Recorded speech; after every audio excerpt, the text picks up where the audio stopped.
I understand why people have different perceptions emotionally, why they have different perceptions psychologically, why they may have different guttural reactions to it. But for me, as an attorney, it's very clear. I've had to turn off all my notifications. I've never gotten so much hate mail. I just tried to be offline for a while after I wrote this. I haven't seen a new Woody Allen film since, and I probably won't until he's dead. Of course, I feel I can just say, I shouldn't have done. I think what they did took a lot of bravery in and of itself, and it's really helped me to reclaim some of my own sense of self-worth.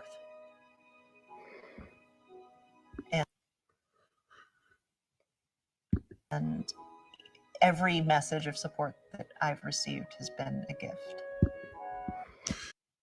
All through this documentary, I had this very, very queasy feeling that I was watching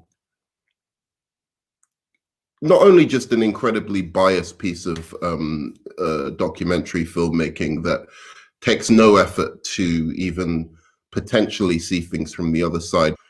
And then you have this little piece here right at the end of the film in which basically it's advocating with a whole 4-part documentary that, I'm not going to lie, has some compelling parts which do suggest that Dylan Farrow definitely has a case.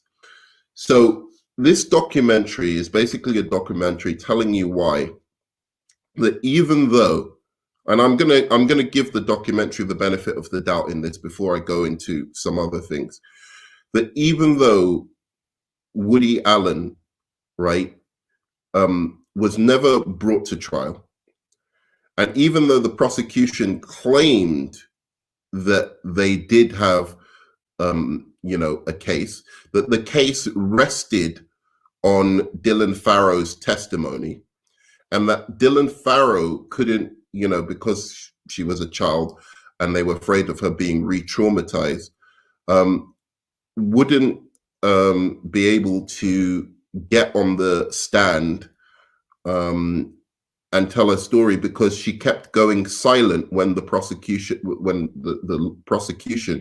the DA or one of the prosecutors, pardon me, was asking her questions about what happened to her. She kept going silent, and therefore he took that as meaning that she was so traumatized by these events that had supposedly happened to her, or allegedly happened to her, that he was worried about putting her on the stand, that she wouldn't be able to deal with it. So her and Mia Farrow and the prosecutor decided to drop the case. They decided to not go forward with the case that they say was incredibly strong, therefore robbing Woody Allen of the opportunity to actually defend himself. Now, years later,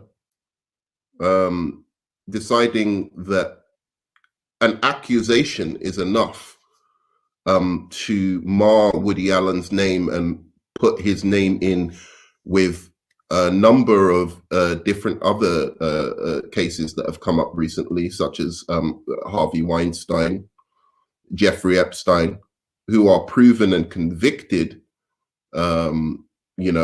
sexual abusers, and not only proven and convicted, but serial sex abusers, or sexual abusers, because various women have come forward, testifying to their sexual abuse and have consistent stories. This, on the other hand, is the case of one individual in the entirety of Woody Allen's life, claiming that he molested her at a very, very odd and suspicious time that really strains credibility, even if you want to give her the benefit of the doubt and say, all right, well, maybe he was just being extra devious and decided to commit this act at this particular juncture so as to cover his tracks, because he could say, oh, why would I do it at this time, right? When he's obviously gone off and run off with Mia Farrow's daughter, and then to come on a family visit to visit his actual children. He then, he then decides at this point to molest Dylan Farrow. Maybe that was a really devious plan by him, because he knew that that would be an unbelievable story. That is plausible, or it would take a lot of foresight. But yeah, maybe he did it at that particular point because he thought he could get away with it. But the other side of that story is it's actually just a really unbelievable story that he would do this. And the fact that nobody else has come forward since to say that he's done anything means that, unfortunately, if he did do this, and I don't blame Dylan for this or Maya, because I can understand why they're angry at him. But unfortunately, if he did do this, then you had your opportunity to take him to court, to legally try him, and you missed that opportunity, and now you regret missing that opportunity. And so you've made this scandalous documentary, 4-part documentary, and then you came right to the crux of what you really, really wanted. You didn't even have self-restraint to actually not expose the real reason you made this documentary. This isn't about justice. This isn't about telling your truth, having your side of the events heard. This is about ending his career. You've said over the past 2 weeks, several celebrities have voiced their opinion and come out and said they'll never work with Woody Allen again. And every single one of those voices that come out and say that makes you happy. It makes you feel better about yourself. It alleviates your pain. Essentially giving the message that anybody who works with Woody Allen, thank you, or chooses not to work with Woody Allen again, thank you, you're helping me out. You're helping out a sexual abuse survivor by doing that. That's very, very worrying. So all you need to do is be accused, and then you can come on, make this huge documentary, and finally, give your, say, tell them what you want, just come out and say, I want to just end this man's career, even though there's no evidence, he hasn't been tried, he hasn't been convicted. So, but just because I have the power to, because I have friends in high places, friends at HBO Max, friends who will, and family who will make a 4-part documentary series presenting this case in a very, very one-sided manner over 4 episodes. I have friends in high places that can do that. So I'm going to end this man's career. So, okay, fine. I'm not going to, as I said, the 3rd part was very compelling. And if true, any of that was true, I think Woody Allen should have been brought to trial. And if, the evidence really was significant, then he should have been convicted. And I could make the decision, I will never indeed watch his films again. But that isn't what happened. He wasn't. And I know it's unfortunate. She was a little girl, and maybe she would have been traumatized by a big media spectacle drama of a court case. But that was the prosecution and her and Mia's decision. So he wasn't convicted. He hasn't done anything since. So he ultimately, you can't really say anything. You can't expect us as either consumers or the artists who are out there claiming, some heroic deed by abandoning Woody Allen, that they're just going along with a narrative that essentially, undermines the basic foundation and principles of our legal system, which is that one is innocent until proven guilty. I find that highly problematic. So let's on to, I wanted to discuss something that was sent to me by one of the people who watches my channel. This person who wrote this was a documentary filmmaker themselves, and he said to look out for the tricks of the trade of the documentary. Now, I haven't read a lot of it. I've only read one paragraph, so I'm going to be reacting to this with you. I'm myself a documentary filmmaker, so I know the tricks and the trade. I know the how easy it is to create the illusion that you are being objective while absolutely manipulating your audience to accept a specific agenda. Frankly, every time you decide where to place your camera or what part of a photo to zoom in on, you are imposing a point of view on your audience. I'm not saying this is wrong. In fact, it's virtually unavoidable. It's not something I worry much about, since my documentaries have been rather non-controversial artistic profiles. But if you're trying to sway an audience, there are devices at your disposal that the average audience will never be consciously thinking about. I recently posted a trailer on YouTube for my upcoming documentary, and numerous people told me how they cried at the end. I always chuckled to myself because I knew it was simply the music that coaxed their tears, right? But for films on a controversial subjects, there are subtle ways to make it look like you're asking an audience what they think when you're actually telling them what to think. As a viewer, think yourself as a juror at a trial. Anybody can sway an audience by presenting one side of a case. But could you, as a juror, render a fair verdict by only hearing from the prosecution and not the defense? And this is what's been happening in this documentary. Of course not. Not only would you need to hear testimony from both sides, but each of those witnesses have to be cross-examined to give you the full picture. And that's where these filmmakers will likely fail you. It's not a question of what they include, it's a matter of what they leave out.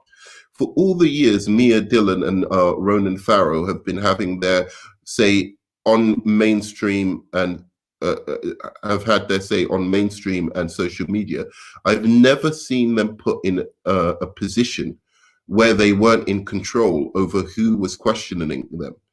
So I've never seen them have to hold up under cross, so to speak. Now in this documentary, there might be some very soft cross questions to make it look like the interviewers are going for the truth. But these will likely be questions where the responses are already known, creating the illusion of due diligence. And if the answer doesn't suit the filmmaker's needs, it can always be left out on the cutting room floor.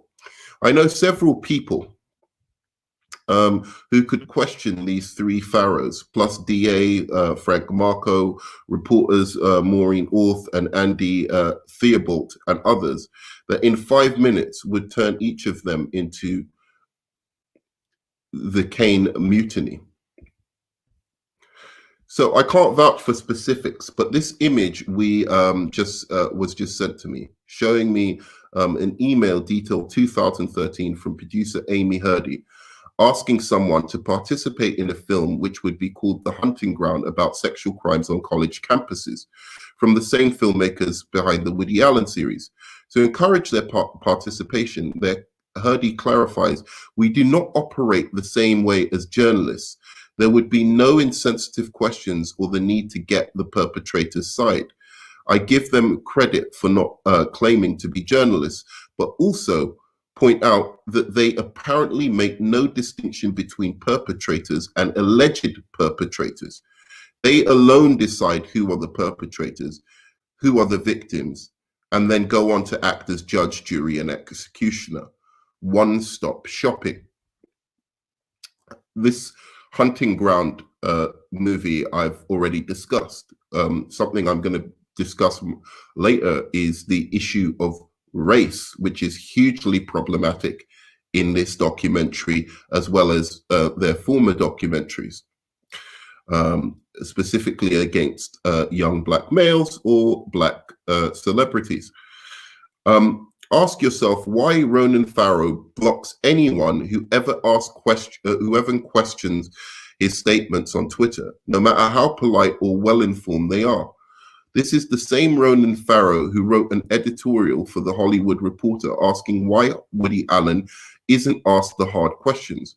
Why did Ronan Farrow never respond to my tweets offering a $100,000 donation to the charity of their choice for a shred of evidence of any number of his provably false claims? When Ronan and I were both invited to debate the issue live on stage at the Soho Forum in NYC, I responded, "Fly me out and put me up and I'm there." Ronan declined to even respond. Ronan is a lawyer and a Pulitzer Prize winner for investigating reporting. I won a prize as most outstanding student from the Rotary Club when I was in 8th grade. So what is he afraid of? He knows I could effectively rebut every single statement that comes out of his mouth on this matter, but pair him with a friendly interviewer who doesn't cross-examine and remains Mia's blue-eyed golden child. If Ronan were to try this case or testify in a court of law under oath, I assure you, he would be sweating like Rudy Giuliani, right? So again, he says, I won't relitigate here any of the specific points I've made in my past writing, but it's worth repeating that Dylan Farrow could still take Allen to civil court in Connecticut and sue him for every penny he's got. The statute of limitation won't expire until Dylan turns 48. Ronan could even be her lawyer, but we'll never see this happen because their case would evaporate quicker than Trump lawsuits claiming election fraud. Their charges make good, juicy copy, but in court of law, they have nothing. Just ask yourself why the Farrows keep trying their case in the media and in the court of public opinion rather than the court of law. Now, this is a really, really interesting point here that I'm going to look up to make sure about the statute of limitation, because I'm not going to just take this person's word for it in Connecticut. But one of the things that struck me about this documentary was this Ronan Farrow, Ronan Farrow as the personality that he's become. And he himself admits in this documentary that he really doesn't know anything about the case, and that he actually avoided for a very, very long time even dealing with the matter of this case. Now, as I said again, I don't want to retry this case in the court of public opinion. That's I don't know the facts of the case. This is none of my business, really. Okay. I'm just responding to a documentary that offends my sensibilities, mainly because of the impact that this has on the legal system in terms of the power that this gives accusers and the power that this gives prosecutions to destroy people's lives, which they already do routinely and aren't brought up. When they wrongly convict people, send people to jail without enough evidence, when they doctor evidence, don't share certain evidence with the defense, so in order to blackball their defendants and defense teams. And judges do nothing. They don't get brought up on criminal charges later. Nothing happens to these prosecutioners.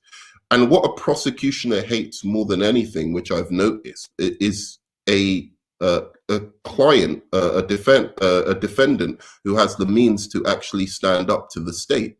They really, really hate that, and they paint those people as somehow perverting the law, when in fact, what people like Woody Allen and Michael Jackson actually have in common is that they're getting the kind of legal representation that everybody in the world deserves, that every defendant deserves, if you are to suggest that someone is innocent until proven guilty. The law is weighted as such for those without means And this is what cases like the Woody Allen thing shows. For cases for people without means, it's weighted. So you are actually guilty until proven innocent.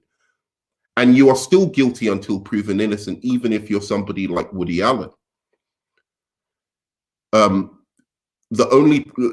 I can assure you, if the same accusations were made against somebody without means, that person, I can assure you, would be in prison now, because nobody, it would be taken to court and nobody would believe somebody who, essentially would be said, oh, he groomed this daughter, when there's no evidence of that either.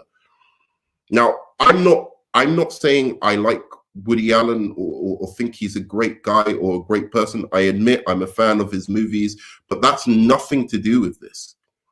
I'm looking at the case in and of itself and what this documentary has told me. And as powerful as this documentary is, there is no smoking gun in this documentary to suggest that Dylan Farrow couldn't have come up with this story. In fact, there's still really a very, very compelling case that she may have done so. And, the part 3 was the most compelling one, where they would put psychologists to talk about certain videos that Dylan Farrow did, where she was saying, what happened to her. And there was one particular video which was extremely compelling, in which Dylan Farrow basically was, being questioned by Mia Farrow as to what happened to her. And she said, no, that didn't happen. I wasn't naked, right? I had my trousers on. He put his hands under my trousers. And they said that if she was being coached and going along with a story, that she would not, she would just go along with what her mother says, as opposed to saying no, and correcting what her mother was asking her. However, what the documentary doesn't say is that there's lots and lots more video. So, their point is that this video that was taken of Dylan, right, was analyzed and examined extensively by New York and Connecticut courts, Connecticut social workers and medical experts. And both came to the conclusion that there was nothing there, and that, in fact, possibly Mia had coached her to say this, right? But this documentary shows select videos of Dylan Farrow where the story is most consistent, but it doesn't show us all of the videos that were taken by Mia Farrow, which we know from her own admission in the documentary are a lot. She questioned Dylan a lot. So did the prosecution. So did the social workers and psychiatrists. All of these people questioned Dylan Farrow a lot. So if they said that her story was inconsistent and that she seemed like she was coached, you can't just take one single clip, I don't know, 30-second clip out of the volumes of evidence that they had to look at and say, oh, because of this, you can get some psychologists to look at this 30-second clip and say, oh, actually here, I think she was telling the truth. That's not, you can't bring that to a court. You'd be laughed out of court if you tried to do that. If somebody had a good defense lawyer, that you're going to take this one single clip where, yeah, she's a bit more authoritative, but we haven't seen all the rest of the clips. Where are all the rest of the recordings of Dylan Farrow? How convincing was she then? And I've got to be honest, Mia Farrow is much more convincing than Dylan Farrow in this documentary. When I see Dylan Farrow speak about her abuse, I've got to be really, really honest about this. Let me read what some impressions I had about this. So the first thing I brought up that, stood up for me is, they can't bring up one other person who Woody has molested in all these years. And so the documentary, this documentary that covers the acrimonious split between Hollywood titans Mia Farrow and Woody Allen paints an at times compelling case for Woody Allen's guilt. I don't deny that. Yet the lingering feeling is left after all this that while they've proved Woody has a ferocious PR team, which I believe that Woody Allen has been able to, secure a PR team that has put forward stories that make him look innocent, just like Dylan Farrow and Mia Farrow have been able to use friends of theirs who work at the New York Times, who work in the biggest newspapers in the world, to put forward facts and a narrative that make Woody Allen look guilty. So, as I said, that equally, Ronan Farrow has just as powerful, if not a more powerful, media engine to create the narrative of Woody Allen's guilt. After all, ask the average person on the street. So I'm asking you this: if you ask the average person on the street about this case who hasn't researched it, and they mostly will repeat the oft-heard rumor that Woody married his daughter and is a sexual predator. So it seems like the powerful spin against Woody Allen is much greater, to the average person than the spin that Woody Allen himself has tried to put out. So the film, from the standpoint of the mechanics, from its mechanics, is it kind of artfully mimics almost the style of Woody Allen's romantic comedies, but instead of replacing it. But instead of the kind of cozy feeling that you usually get with the Woody Allen movies, you get a suffocating and queasy feeling, so that it associates, very, very closely the aesthetics of Woody Allen films, and the message of Woody Allen films with this supposed sexual abuse. So. To go onto Twitter, and this is my biggest problem with the situation, to go onto Twitter rather than through the legal system to seek justice is vindictive. It's not brave. Now, I don't blame Mia Farrow specifically for this. Human beings don't always have to be brave. Many a time when we suffer great injustices, that brings out in us mean and vengeful spirits. And I'm not saying that is what's happened with Mia, but I'm saying that given what Woody Allen did to her, she has every right to be furious with him. And I reject many of the accusations made against Mia as being as baseless as the ones against Woody. I want to see the evidence. And if you don't have evidence and you didn't take her to court, then like, for instance, Moses Farrow claims that Mia Farrow abused him as a child. He's the adopted child of Mia Farrow. If he has a case and he has witnesses and he has evidence, go to court, take her to civil court, say she was an abusive mother and you want to sue her. She's caused you, psychological damage. I don't know the statute of limitations would have passed for that either. So going on Twitter, I'm not saying, both sides of this family, this incredibly dysfunctional family, are using and abusing the media in order to portray each other as villains, when in fact this should all be going through the criminal justice system and shouldn't impact my appreciation of Mia Farrow's work as an artist, nor should it impact my appreciation of Woody Allen's work as an artist either. I enjoy both their work and I'm going to continue watching it. So Vengeful Spirits, one that, given the nature of the crime that was suffered at the hands of a tormentor, might be well deserved. So in the documentary, when she says she has to hold her own against ridiculous odds.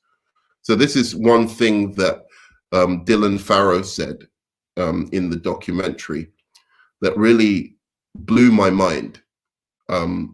She says that she wants to be the voice of, a number of women who have been abused by powerful men, who have to hold their own against ridiculous odds. But what are those ridiculous odds that she speaks of? One can't help but feel what she means by that is having to prove a defendant guilty in court, in a court of law, by an impartial jury of their peers. That's what she's saying is the ridiculous odds that she had to face, because she had her opportunity. I know she was a child and it was very difficult for her, but she had her opportunity to take Woody Allen to court. She still has an opportunity, according to this writer, which I'm going to look this up, to take Woody Allen to court. And she's decided not to, of her own volition. So is that the ridiculous odds? So you want it to be easy. You want to be able to go on Twitter and just end his career. That's the odds that you think would be fair in our society. So let me make this straight. I understand if she's an actual victim of these crimes, she has every right to feel like that. She really does. But we as a society have to absolutely reject in uncertain terms this appeal by alleged victims to skew the criminal justice system, a situation that favors them and prejudices against defendants. So she's basically saying the presumption of innocence is ridiculous odds that she had to overcome. The presumption that an individual is innocent until proven guilty in a court of law. Now, as I said, I understand from a victim's point of view why they may feel this. But again, we as a society can't accept that. We must reject it in absolute terms, most especially for those without means, where the balance is already tipped massively in the prosecution's favor. Essentially, if Woody Allen was wealthy, and in fact, if Woody Allen wasn't wealthy and in fact innocent of this crime, the likelihood is right now he would be in jail. The documentary clearly tries to gloss over the fact that the case was dropped because Dylan was silent in the interviews, and therefore they did not want to put her on the stand in case they re-traumatize her. Well, that's great for the prosecutor. So you let a potential pedophile go without trial, so he could go and be free to harm other little girls. That's why you have to tell Dylan Farrow as a young girl, as a little girl, why it's so important that she testify. And you have to appeal to the courts to make the situation as easy as possible for her. Defense lawyers know already that it is bad to badger a little girl on the jury stand, so they don't do it. They know it makes them look bad and it makes their client look bad if they badger little girls on the jury stand, right? So they take it very, very easy on little girls who are claiming sexual abuse. That's defense lawyers, I mean. And if they don't, they suffer the wrath of the jury, who really dislike them for for badgering them when it comes to cross-examination. So already this is a bullshit argument about re-traumatizing her for being on the stand. All you are doing is letting a potential pedophile, which is Woody Allen, go about his business and go on and harm other little girls. Fortunately, it seems that he hasn't harmed any other little girl. No little girl has come forward. Nobody has come forward. So really, there is no case. If he did do this, and I'm sorry, it is possible. And as I said, the documentary at times makes a compelling case that it's possible. But we can never know as a society, because you failed to do your job and to bring this man to trial. And you continue to do so because you won't even bring him to a civil court. So it doesn't make any sense. Add to that, none of Mia's clan have ever taken a polygraph test, but Alan has taken a polygraph test about this case and passed. The documentary provides no follow-up questions, no questions to Mia about what happened to her children, who many of whom have tragically died. Now, again, I say this, I believe Mia is entitled to the same presumption of innocence that Woody Allen is. And if any of her children, whether it be Sun Yi or whether it be Moses Farrow, believe that she is guilty of criminal behavior to them when they were young, then they need to take her to court.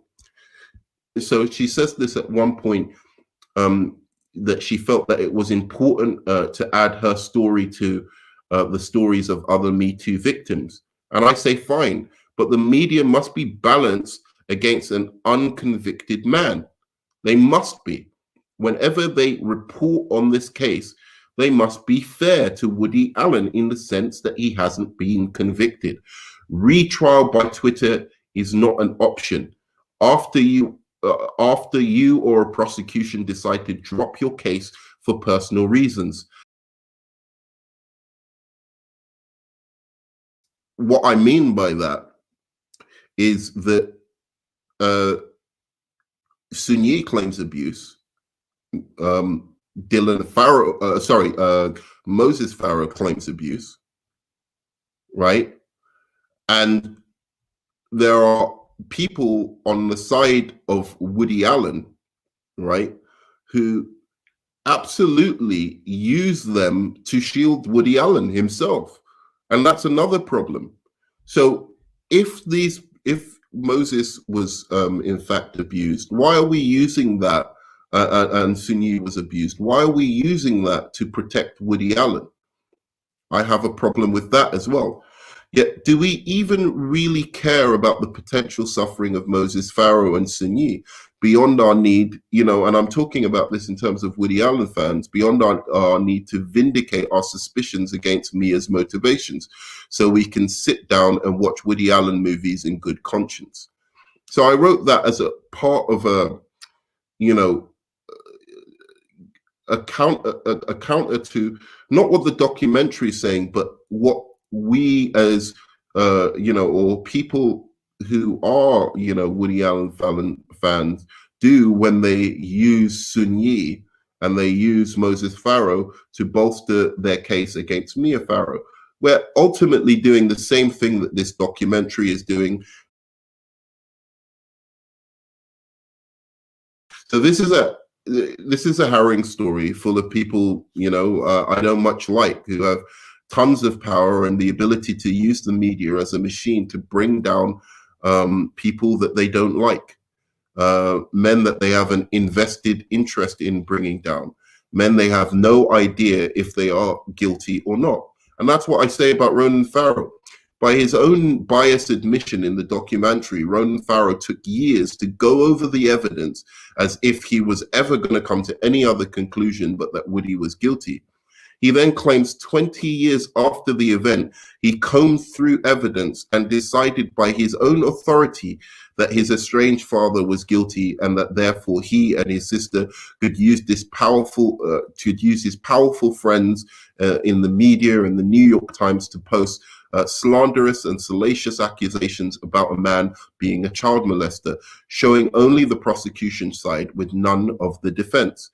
Witnesses who claim to have seen things seen things in the household and seen Woody supposedly acting inappropriately with Dylan Farrow were never put on a witness stand. They were never cross-examined. We have no idea what their agenda might be or not be. This is a projection that Ronan is using that allows him to insinuate he has a case while not showing any proof or evidence regarding the statements that this documentary and he himself is making about his father. So I want to take you to this bit that about making things happen, and they're controlling the narrative, and we want to align with that, and we want to believe in it. We want to identify with these characters. We spend our lives listening to their side of the story. We want to be next to power. We want to be next to the winner. Woody Allen is someone who we accept as kind of this philosopher. And if we anything troubling about a person that sort of might have informed our values at all, we're not going to want to believe it.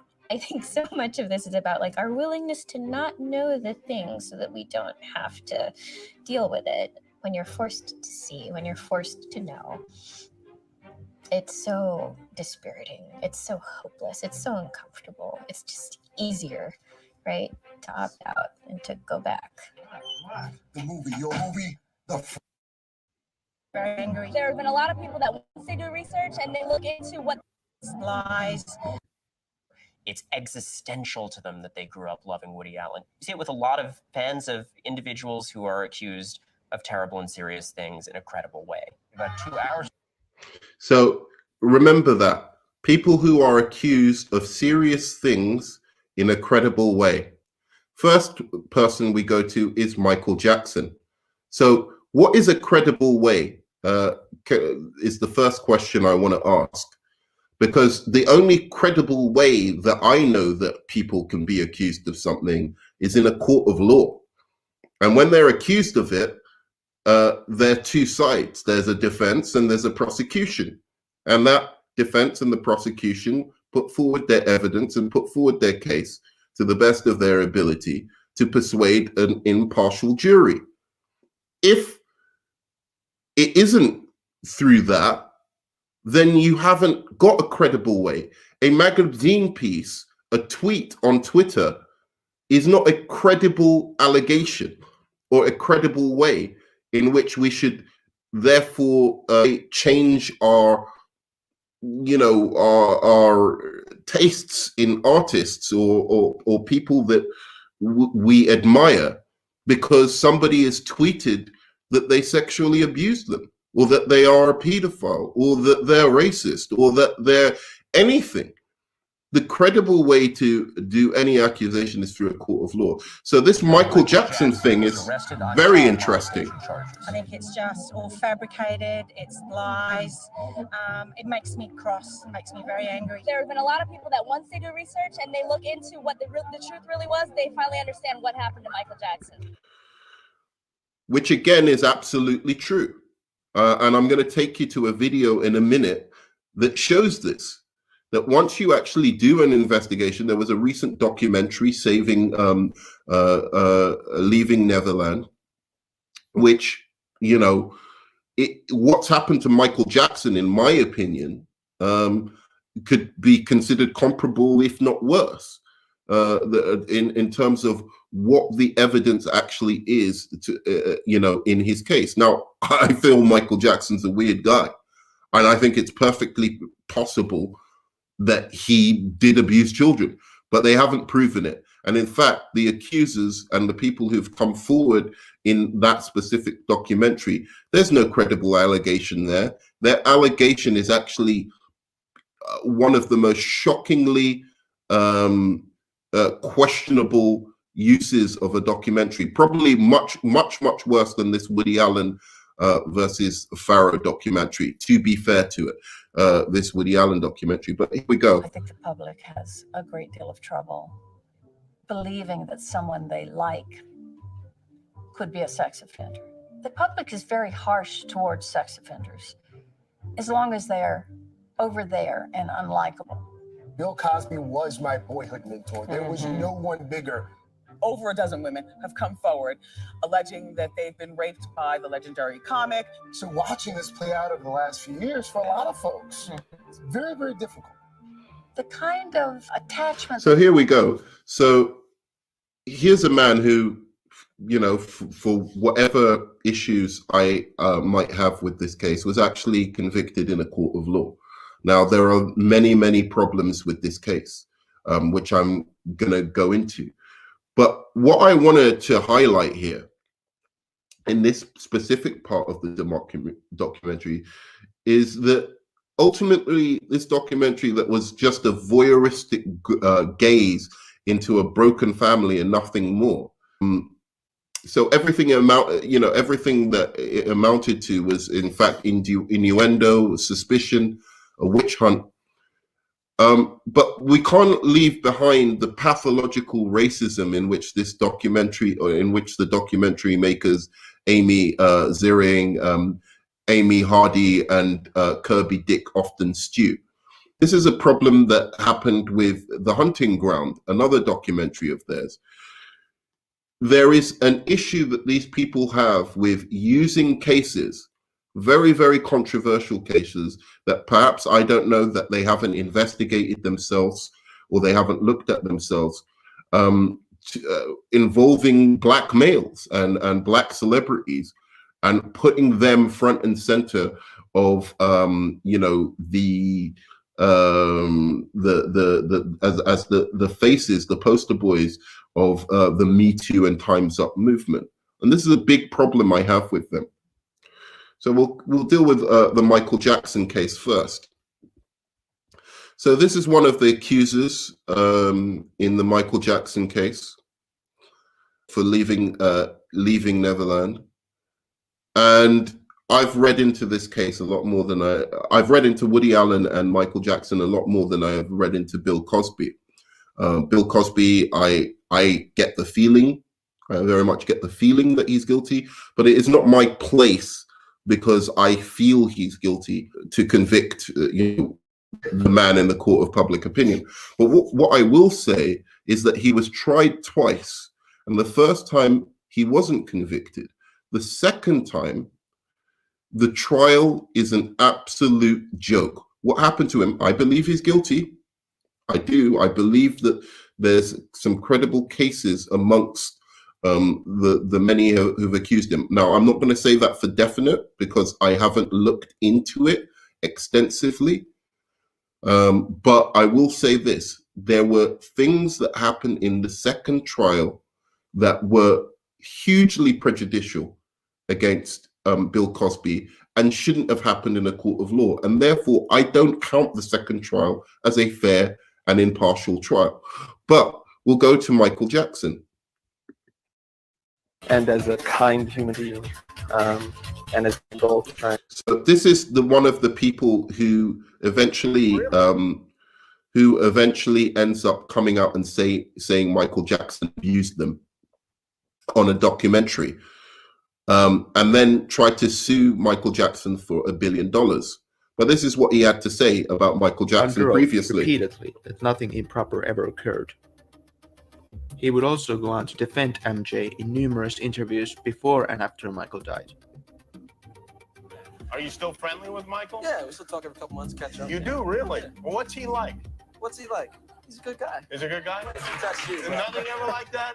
No nonsense, no shenanigans? Just had a wonderful relationship. I learned so much from him as an artist and as a kind human being. And it's my try and just continue as much as I can in my own little world, that legacy. In 2011. So this is, again, we see that these cases are a lot more complicated, and that's why they're best left to courts. When you see this, you don't see any of this stuff really anybody probing him about why he would say these kind of things and how he could say these things as a fully grown adult, and then come on after he'd been fired from some project, Michael Jackson tribute project, and then come back and say he wanted to collectively with another person sue Michael Jackson for $1 billion. And yet this documentary unthinkingly uses and this shows that for them an accusation is enough. So this documentary of Allen versus Farrow, its whole narrative is that an accusation is enough to convict. You don't need any further evidence. So they use people whose cases are known to have been controversial and not properly settled yet. Here we go. This is one of Bill Cosby's accusers. We're going to find out a little bit about her. Even though what Barbara Bauman alleged happened over 30 years ago, Bauman attempted to go public for the first time in 2004. Cosby has been on the scene since the late 60s, and it's funny, all the rumors on Cosby began sometime around the year 2000. But when Barbara Bauman first came forward with her story, she claimed no one believed her. Bauman tried to secure a lawyer, but by her own admission, was laughed right out of the office. And at the time, not even Gloria Allred wanted to touch it. True statement. And she's right. No one did believe her. But she isn't exactly forthright about the real reasons why no one believed her. She's trying to sell the new version of her story, which is the media's version, that Cosby was so big and powerful and everyone told her to keep quiet because she'd never win. And it's true, yes, they thought she'd never win. But her reasons are not exactly the truth. The real reason no one believed Barbara Bauman initially is because Barbara Bauman had no case. With that said, if after the first time she claimed Cosby drugged and raped her, she went to the authorities, Bill Cosby would have been in very big trouble. That's not what happened. If this went to court, Bauman would have to explain being in contact with Cosby for years, accepting financial support, being put up in housing on his dime, flying in and out of state, and attending some of his shows for years. And when it comes to the allegations of rape, she would have to convince a judge and a jury that she was having sex with Cosby for years, but every time she did, she was drugged and or raped. She was drugged and raped and stayed for more of the same. So naturally, people would wonder, after the first time she was drugged and raped and knew that she was raped, she said absolutely nothing to anyone about the rape and stayed for more drugging and raping. Now, there's a lot of entities that try to weigh in and redefine rape. And with some of these new schools of thought, some could make the argument that she was raped and just going along with it in some kind of brainwashed victim psychological mechanism. Of course I consider that, because I consider all things, but not when you have a multitude of contradictory scenarios and statements on public record like this. In Bauman's own words, he brainwashed me and made me feel like there was something wrong with me if I resisted his sexual advances. That is a hard situation, but that's not rape. Here's another statement. He turned out all the lights. It was completely pitch black. He laid me down on the couch and started caressing and touching me all over. Then he put my hands on his penis, covering it with his hand. He had me masturbate him. I couldn't see what was going on. When it was over, I ran out of the room and threw up. Also not good, but also not rape. She's describing something that she did, albeit begrudgingly, but she did it. And here's my pick of the litter. And this is the pick of the litter for me, because I've never heard a rape victim say this. Quote, I knew something was wrong, that this was a twisted situation, but if I resisted, I was failing him and failing my good fortune. He was my pot of gold, and I needed to take care of it. End quote. This was the first person to ever accuse Bill Cosby of this, and it was very public. People knew about it. It was in papers. So she was the first to come out and accuse Bill Cosby. Now, several other women came forward and accused Bill Cosby, which is why I feel that maybe there's some credibility to these allegations. And without investigating it myself, on the balance of evidence that I do know, I would venture to believe that something, potentially happened.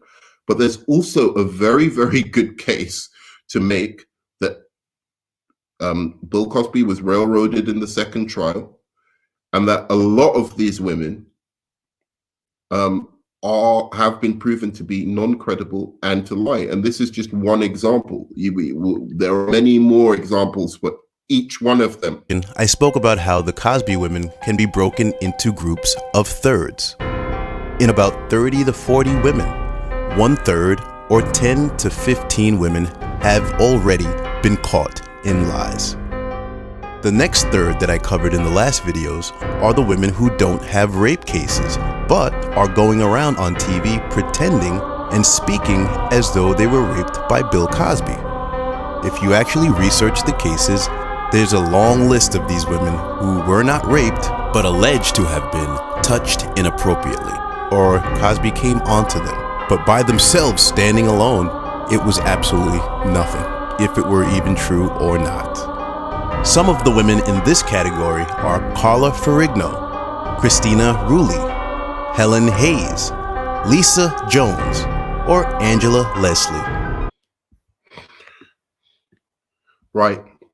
So just a couple of examples here. And I mean, I don't know, like, what to say about these documentary makers, if they're doing this on purpose, why they're doing this. They then go on to discuss, you know, along with Bill Cosby and Michael Jackson, the case of Roman Polanski. Now, Roman Polanski is very, very different from Bill Cosby and Michael Jackson. Why? Because he admitted to sleeping with a 13-year-old. He admitted it. He went on the run. People in Hollywood kept doing films with him after he went on the run to Europe and stayed out there. This is a completely black and white case. Bill Cosby, now he's been convicted, so I'll at least give them that at least they've chosen somebody who was convicted, a black male who was convicted of a crime. So I'll give them that in this case. But Bill Cosby, if you're going to accuse somebody in a documentary, I don't care if they've been convicted and they're easy targets or not. It would be nice to do some research just to make sure that you're favorably portraying all sides of the case. Michael Jackson didn't even get convicted. So to associate them with a man who absolutely 100%, Roman Polanski that is, admits to doing the act with this 13-year-old, knowing full well that they were 13 years old, and his story lines up exactly with hers, is complete and utter travesty. And specifically to align also Woody Allen with that is ridiculous, from the point of view of Woody Allen, who has not admitted to doing any such thing. So make no mistake, the Mia Farrow family are no underdogs in this fight. Far from it. As much as I despise Woody Allen's callous actions with Sunyi, it is in fact him and many other powerful men who are the underdogs in this, and I say powerful in quotation marks, who are the underdogs in this fight. I'm saying this to Dylan Farrow, who said that she feels that Woody Allen has made her feel like her experiences don't matter, and people who say that it didn't happen to her have made her feel like her experiences don't matter. Well, I say this to her, and maybe she isn't aware of this because of the incredible privilege she's born in. Her experiences very much do matter. They matter much more than most people's. That's why me, a person who's never met her or her father or any parties involved, is analyzing on YouTube what has happened between you and your family. And you will probably never know my name, even though I am also me myself. That's me, the nerd man. I am also a victim of child abuse. You're saying it doesn't matter, and your experience, you feel like you're powerless. Your experiences don't matter, and you can have any feeling you want. That's, I'm not going to tell you how you should feel. But the fact of the matter is that your experiences matter more than 99% of people on this planet, because you're able to get a 4-part documentary series about your experiences. Whereas I've been, I won't go into my abuse as a child, but it was actually pretty distressing to me for a long while. I'm now kind of over it. But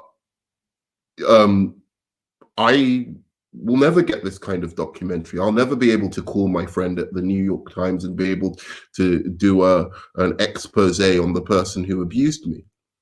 And I'm fine with that. But please don't tell me that your experiences don't matter, when clearly they do. You're able to get this done. The fact that you're able to get this done shows that your experiences are at a much more privileged level to the vast majority of peoples in the world.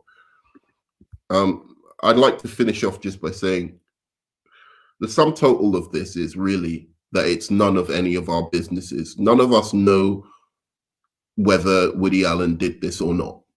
I'm not going to sit here and pretend and go and scour through evidence and scour through notes and whatever, because the fact of the matter is the appropriate way that this should have been investigated was taken off the table by the victim and the alleged victim and their family. Woody Allen didn't take the criminal charges off the table. He didn't stop this from going to a criminal, criminal or in fact civil trial. It was Dylan Farrow who did. Dylan Farrow and her lawyer, the prosecutors who'd done that. So the sum total of this whole documentary, as compelling as some of it was, is it's none of my business. So again, Dylan Farrow asked me, what is my favorite Woody Allen movie?